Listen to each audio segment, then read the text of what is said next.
It's Saxon right here on your classic metal show with Denim and Leather. A lot of leather songs there, so got to appease the gays out in California with their leather talk, especially in North Hollywood. Want to thank Emily for being a part of the classic metal show tonight. It's not often we get, just a chick listener calling in and being part of the show. They're always a little bit bashful. But Emily seemed to be very confident, very sexy confidence. Love that. Speaking of sexy confidence, if you've ever seen the video for the Snoo song, Snoo You Pal, S-N-E-W rather. Snoo, the band Snoo. Go check out their video on YouTube. I was watching that this morning. Pull My Stinger. The girl in that video, very confident about herself, playing that guitar and dumping honey on herself. If you don't know what I'm talking about, go watch it. Snoo, Pull My Stinger. Nothing sexier than a girl with a lot of confidence, and Emily kind of exuded that. So good stuff there. But anyway, if you want to call the Classic Metal Show, 800-497-5891. I saw that Nathan in the chat room, he said, can I call the show? Well, of course you can call the show, Nathan, if you want to call, 800-497-5891. We're going to wrap up the show here in a little under an hour, so I got nothing better to do than to just kind of hang out here and play some tunes for you. So if you want to get something requested, the best way to do it is jump in the chat room over there at chatandkill.com and put your requests in the chat room. And if I see it, because I try to keep an eye on the chat room and play the tunes and run the board and blah, blah, blah, I might miss your, I'm not playing the mower, Nathan. Jesus. Nathan, 800-497-5891. I see your note in there, but after all this time, you got to ask me what the number is to the studio, please. So anyway, the mower. That sounds like a Jackal request. Hey, play Rob Halford, the mower. That is like one of the most awful premises for a song I ever heard. I love Judas Priest. I think Rob Halford is a great dude. He's been on the show several times. He's always been very nice to Chris and myself. But seriously, the mower, really? Not such a great song. But anyway, it's been fun hosting the show here tonight. Even though Chris kind of bitched out on me, even though he said he'd be a part of the show tonight.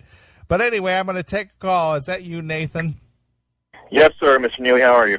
Great. What's going on, Nathan? You got a good story for me? Yeah, it's a good news story. You want me to read this, or you want me to tell you how to Google it and find it, or you want to read it? However you want to present it, you go right ahead. All right, this is from Georgetown, Kentucky, not too far from where I live. Right. And this happened Friday. Okay. Just a couple of days, I guess yesterday. So I'll try to read this and not laugh my ass off while I'm reading it. All right. This is from the local paper in Georgetown, Kentucky. A fast food worker took an idling ambulance for a short joyride before being arrested Thursday night, authorities say. Okay, so basically an ambulance drivers came to a fast food restaurant to stop, get something to eat, and this worker at a fast food restaurant jumped in the front seat and took off with it? Yeah, but there's more to it than that. Okay, well, go ahead. Tara Ann Hughes, 31, is charged with theft by unlawful taking over $10,000 but less than $1 million, Scott County Detention Center records show. She was also charged with driving under the influence, first-degree criminal mischief, and possession or use of a radio that sends and receives police signals. The incident happened about 7 o'clock Thursday. The Georgetown Scott County Emergency Medical Services personnel said the ambulance had stopped for dinner at Wendy's and left the ambulance idling. Ambulance crews frequently leave their vehicles idling while on breaks to maintain equipment that cools medication, the official said. Okay. But it gets better from here. All right. Well, wait a minute. Where did this woman come from? Did she just happen to be walking through the parking lot, or was she employed at the Wendy's? She was employed at the Wendy's, and she was sent home because she was intoxicated. Okay, so she was at the Wendy's. She was intoxicated at the Wendy's. She was drunk on the job. She didn't get fired for being drunk, but she got sent home for being drunk. And it's just like, okay, well, you're 3 sheets to the wind. Come back tomorrow. I guess so. So on her way out the door, she thought, hey, there's an idling ambulance over there, so I think I'll just jump in and take off for a joyride. Yes, and it's even funnier because where she decided to take the ambulance. Okay, well, go ahead. After taking the ambulance, she drove to Bluegrass Liquor Box, where she attempted to purchase Fireball Whiskey and also struck an awning at the store with the ambulance as she attempted to use the drive-thru. There's a drive-thru for a liquor store? Oh yeah, we have those all over the place here. Oh, okay. So this is a drive-through. Basically, they sell soft drinks and liquor and cigarettes and whatever. You just drive through and pick it up. Yeah. So I know they have these in Ohio. They don't have them in Indiana, and they don't have them in Illinois. But there are certain states that have drive-through liquor stores. So she's driving an ambulance through a liquor store to pick up Fireball whiskey or whatever it is that she's drinking, and she just thought this was a good idea.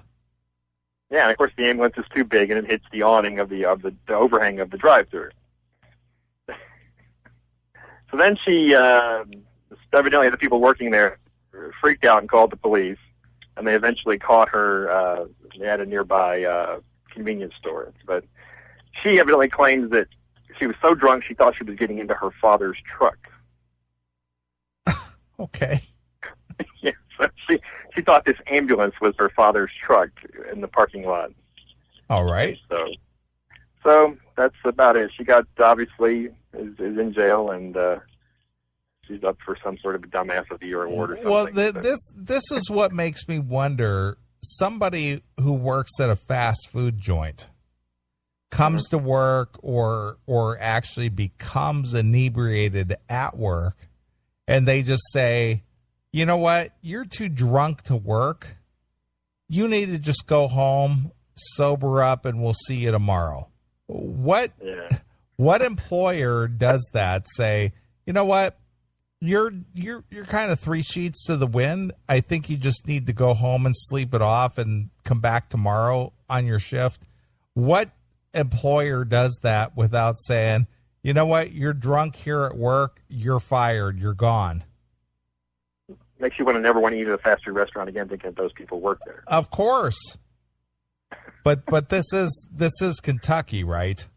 Yes, unfortunately. Right. They probably need every person they can get because nobody wants to work those jobs, so they pretty much have to fill them with any moron they can find walking the street.